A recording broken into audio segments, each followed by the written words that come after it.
시청자 여러분 안녕하십니까. 민영삼TV의 민영삼입니다. 좀 분위기가 좀 새로운 것 같지 않습니까? 약간 소프트하게 오늘은 진행을 해보고자 분위기를 이렇게 바꿔봤습니다. 문재인 정부 5월 10일 출범 이후에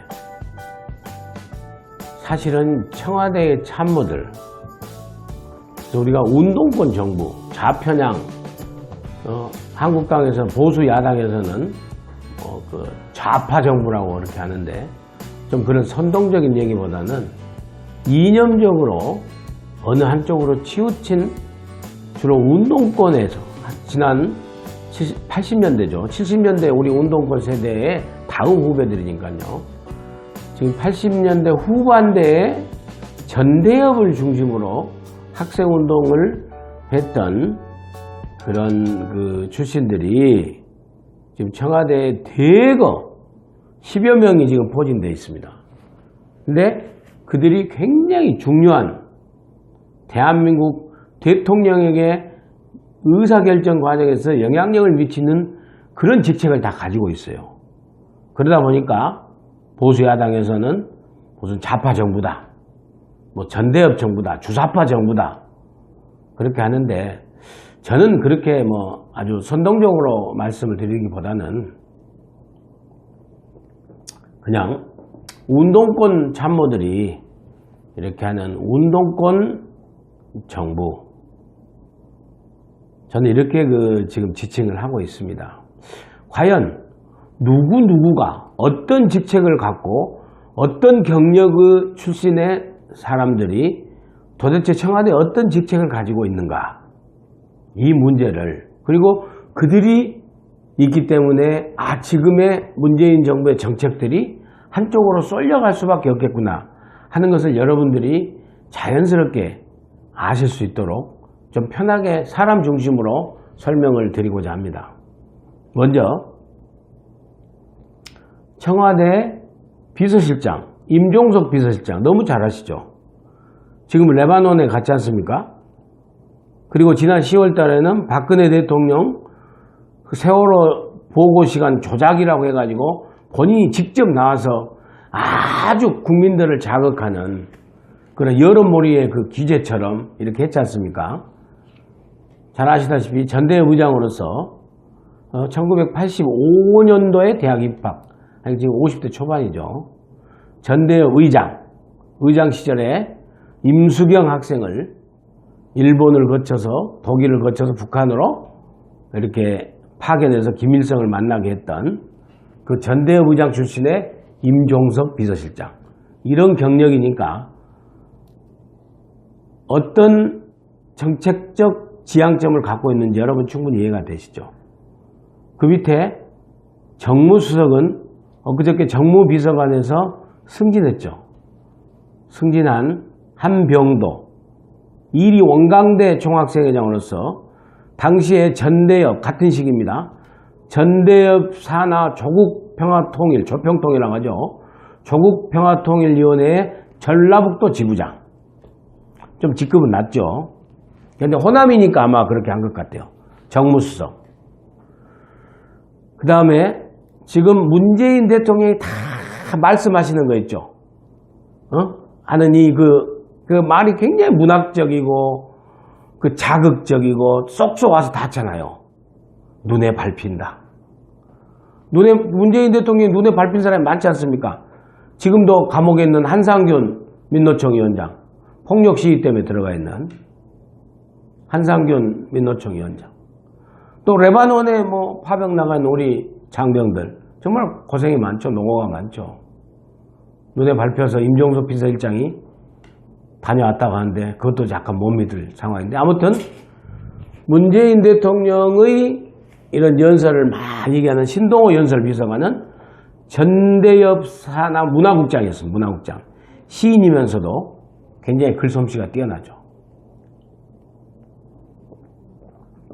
진보적 시각, 보수야당의 표현을 하면 좌파적 시각에서 여기 표현을 아주 문학적으로 뛰어나게 하는 그런 신동호 연설비서관. 비서실장, 정무수석, 연설비서관. 그 다음에 우병우 민정수석이 했던 민정비서관 자리. 우병우 민정비서관. 처음에 민정비서관이었다 나중에 민정수석으로 승진했지 않습니까? 지금 민정비서관은 백원우. 같은 또 8호 학번이죠. 임종석 비서실장과. 고려대학교 운동권.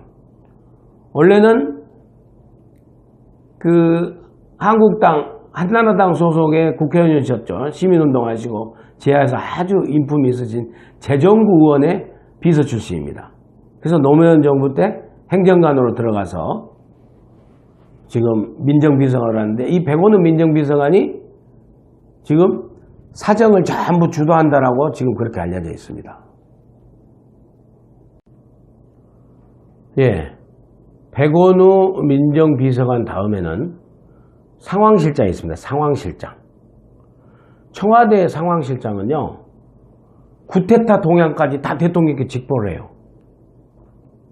네? 그래서 사회의 모든 동향. 그러니까 우리 세월호 참사 때 보시면 여러분 잘 아시겠지 않습니까? 모든 정부기관, 국정원부터 해수부, 경찰청 모든 상황실의 상황을 청와대 상황실로 보고를 하면 취합해서 상황실장이 대통령께.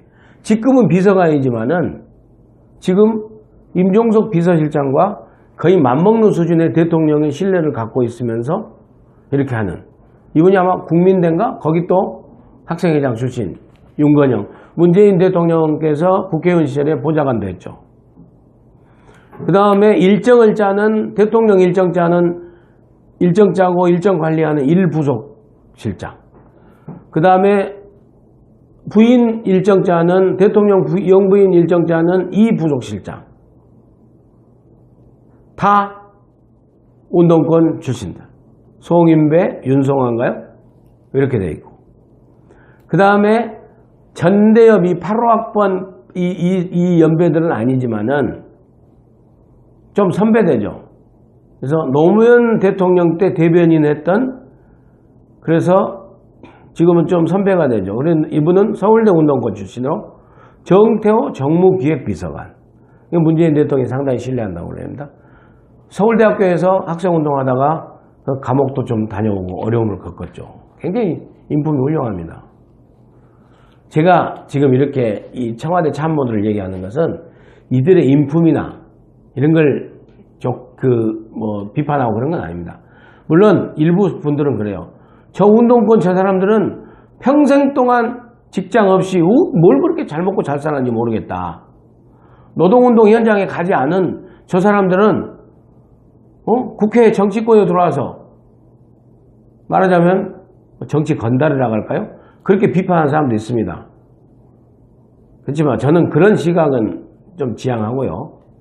문제 삼는 것은 이런 좌편향, 강경 급진 진보 쪽으로 이념적으로 편향되다 보니까 이런 시각에서 쭉 30년을 살아온 사람들이 대학 시절부터 지금까지 20년 넘게 30년 가까이 살아온 사람들이 대통령 주변에서 모든 정책을, 그 다음에 모든 임무를 천거하고 이러다 보니까 자연히 현재 대한민국 문재인 정부는 왼쪽으로 갈 수밖에 없지 않느냐.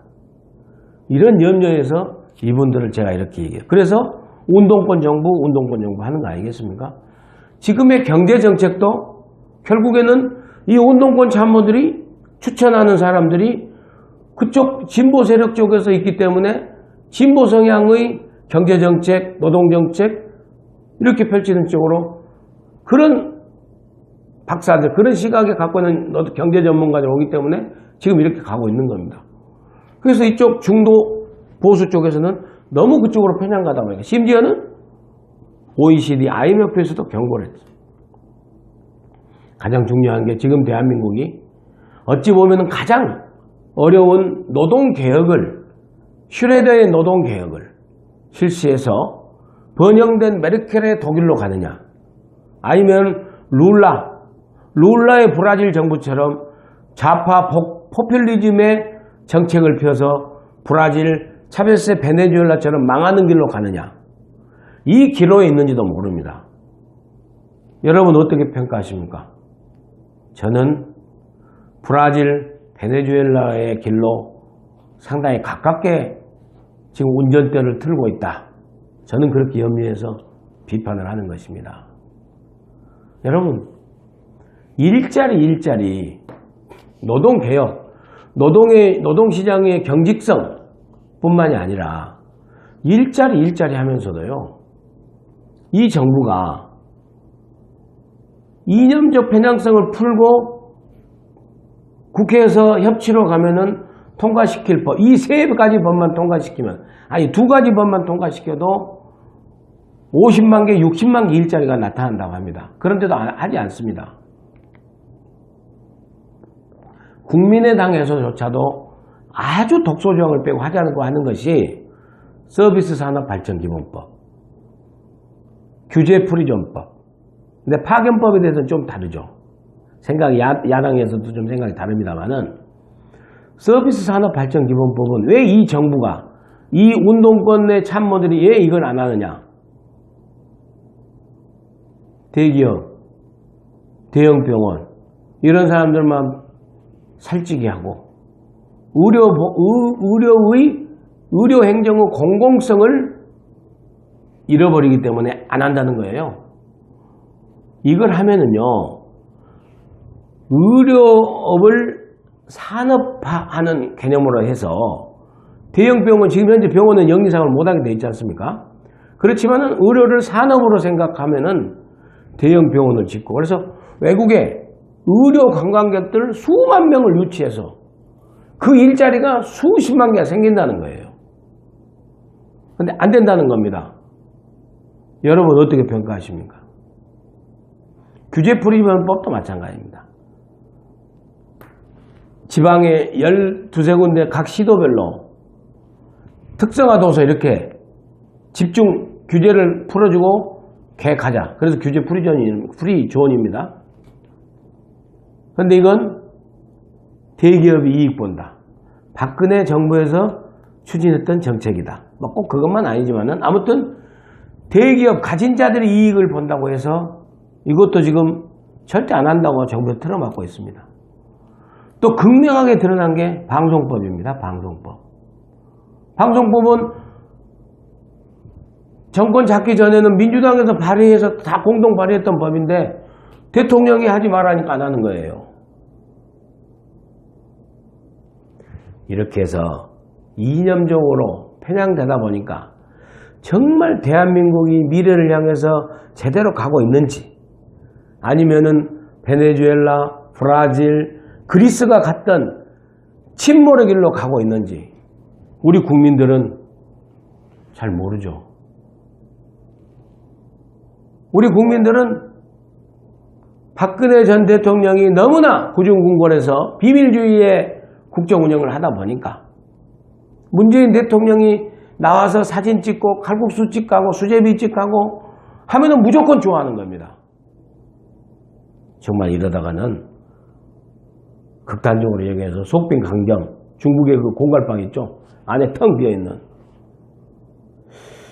그런 대한민국이 돼버릴 수도 있다라는 염려를 저는 지식인으로서 해봅니다. 정말 청와대 실세가 누구인지 모르겠어요. 그 모 의원이 박근혜 대통령 시절에 국회에서 얘기했죠. 청와대 알라들이, 청와대 얼라들을 합니까? 사투리로? 정말 지금의 청와대 얼라들 중에서 누가 실세이고 지금의 청와대 얼라들이 어떤 방향으로 가고 있는지. 지금 또 임종석 비서실장이 실세라는 얘기도 있지만 한편으로는 김경수 의원이라고 노무현 대통령의 마지막 비서이면서 김해에서 지금 국회의원 된 김경수 의원이 문재인 대통령에 상당히 영향력을 많이 미치고 지금 아직도 삼철, 양정철 전 비서관은 뭐 외국에 나갔다 하지만은 지금 이호철 전 민정수석은 지금 부산시장으로 지금 나오려고 착 움직이고 있지 않았느냐. 그래서 지금 이념 편향적 운동권 실세들이 서서히 다시 자리를 차지하고 있으면서 또 다시 등단을 해가지고 계속 대한민국을 이쪽으로 가려고 하는 게 아닌가 하는 염려를 해보면서 말씀을 마칠까 하는데요. 다시 한번 정리하자면 청와대에 전대협 출신, 학생운동권 출신, 시민사회 단체 출신의 비서진들 참모들이 너무나 많습니다. 원래 대통령제, 대통령 중심제는 미국도 마찬가지입니다. 미국의 백악관에 무슨 민정수석이 있고 정무수석이 있고 무슨 수석실이 있습니까? 미국은 대통령이 장관들과 하는 겁니다. 장관들과. 사실은 지금의 청와대 수석들과 청와대 비서관들이 이렇게 국정을 운영하는 것은 사실은 헌법적 가치를 위배하는 거라고 저는 판단합니다. 헌법에는 대통령이 장관들과 하게 되어 있습니다. 그리고 국회의 견제를 받게 되어 있어요. 이런 재앙적 대통령제를 바꾸려고 하는데 이 청와대 참모들이 어느새 결정했나 봐요. 벌써 여당에서는 대통령제 그대로 유지하자. 오히려 4년 중임제로 하자는 거예요. 그러면은 지금의 이 재앙적 대통령제를 5년 이 독선 정치를 8년으로 늘려주는 겁니다. 저는 아무튼 이런저런 측면에서 문재인 대통령이 이번 다시 귀국해서 국정에 임하실 적에 어느 일정 시점에 가서는 정말 탕평인사, 꼭 지역적으로만 남녀 성별로만 탕평을 하라는 게 하시면 안 됩니다. 이념적으로도 탕평의 인사, 탕평의 정책을 펼쳐주시기를 간곡히 요청합니다. 감사합니다.